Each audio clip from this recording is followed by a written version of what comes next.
If you are marking your Bible, we're in Acts 17. The second missionary journey is when Paul was here in Athens. It starts in chapter 15 and verse 36 of the book of Acts and goes through chapter 18 and verse 22.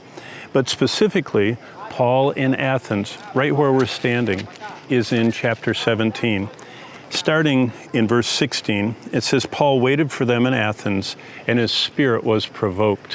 What provoked Paul? Well, if you could see everything that I'm looking at, there are the bases and the ruins of altars all the way around me. It was said that it was easier to find a god in Athens than a person. There were 30,000 different shrines to different gods here. But it says that Paul was provoked as he saw the city was given over to idols. So he reasoned in a synagogue with the Jews and the Gentiles and in the marketplace. That's where we're standing. This is the Agora, the marketplace, the forum. And Paul was in the forum daily with anyone that happened to be there. And certain Epicureans and Stoic philosophers encountered him, and some said, "What does this babbler want to say?" And others said, "He seems to proclaim a foreign god," because he preached to them Jesus. So Paul was right here in this Agora, this marketplace, this center of Athens. For 600 years, Athens was the chief city of the ancient world. It was called the university city. It was the place where you could find Plato and Aristotle and Socrates. You could find the best learning. In fact, Alexander was trained by a tutor right here from Athens, Alexander the Great. And so they took him and brought him to the Areopagus. Now, we're going to actually go there and see what Paul said up there. But when he was speaking, this is what he talks about in verse 23. "And passing through and considering the objects of your worship, I even found an altar with this inscription, 'To the unknown God.'" How did there get to be so many altars around the marketplace here?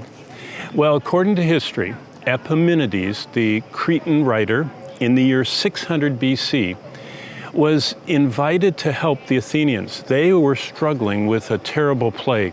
And Epimenides said that there was a god that had been provoked, that they didn't know who it was.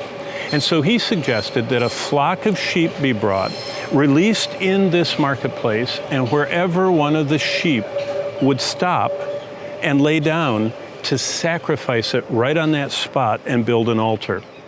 That's why this entire area was filled with all these little tiny altars. And each of the altars, it was said, to the unknown God, to this deity that had been offended, that they didn't know who it was. So Paul uses that point of history from 600 years before his time, and he said, "I would like to introduce," verse 23, "the one whom you worship without knowing, him I proclaim to you today." Paul was sensitive to the culture. He was aware of what was going on around. He used things that people could relate to introduce Jesus Christ to them. I think for us as believers, we need to, instead of being so detached we're unaware of what's going on around us, we need to be attuned to our culture and to see the things that people are afraid of. Like right now, this whole COVID period, the whole idea of an epidemic, and there's great fear. We need to use that to introduce people to the one, as Paul said, "The one that you worship without knowing, him I proclaim to you." And he began to introduce Jesus Christ. Standing right here in the Agora, the heart of Athens, for 1,200 years, this was the place that the people knew as the center of learning. Paul introduces Jesus Christ as the unknown God. That's what we're studying in our courses this week. Acts 17, the second missionary journey of Paul, and Paul introducing Jesus Christ to this pagan culture.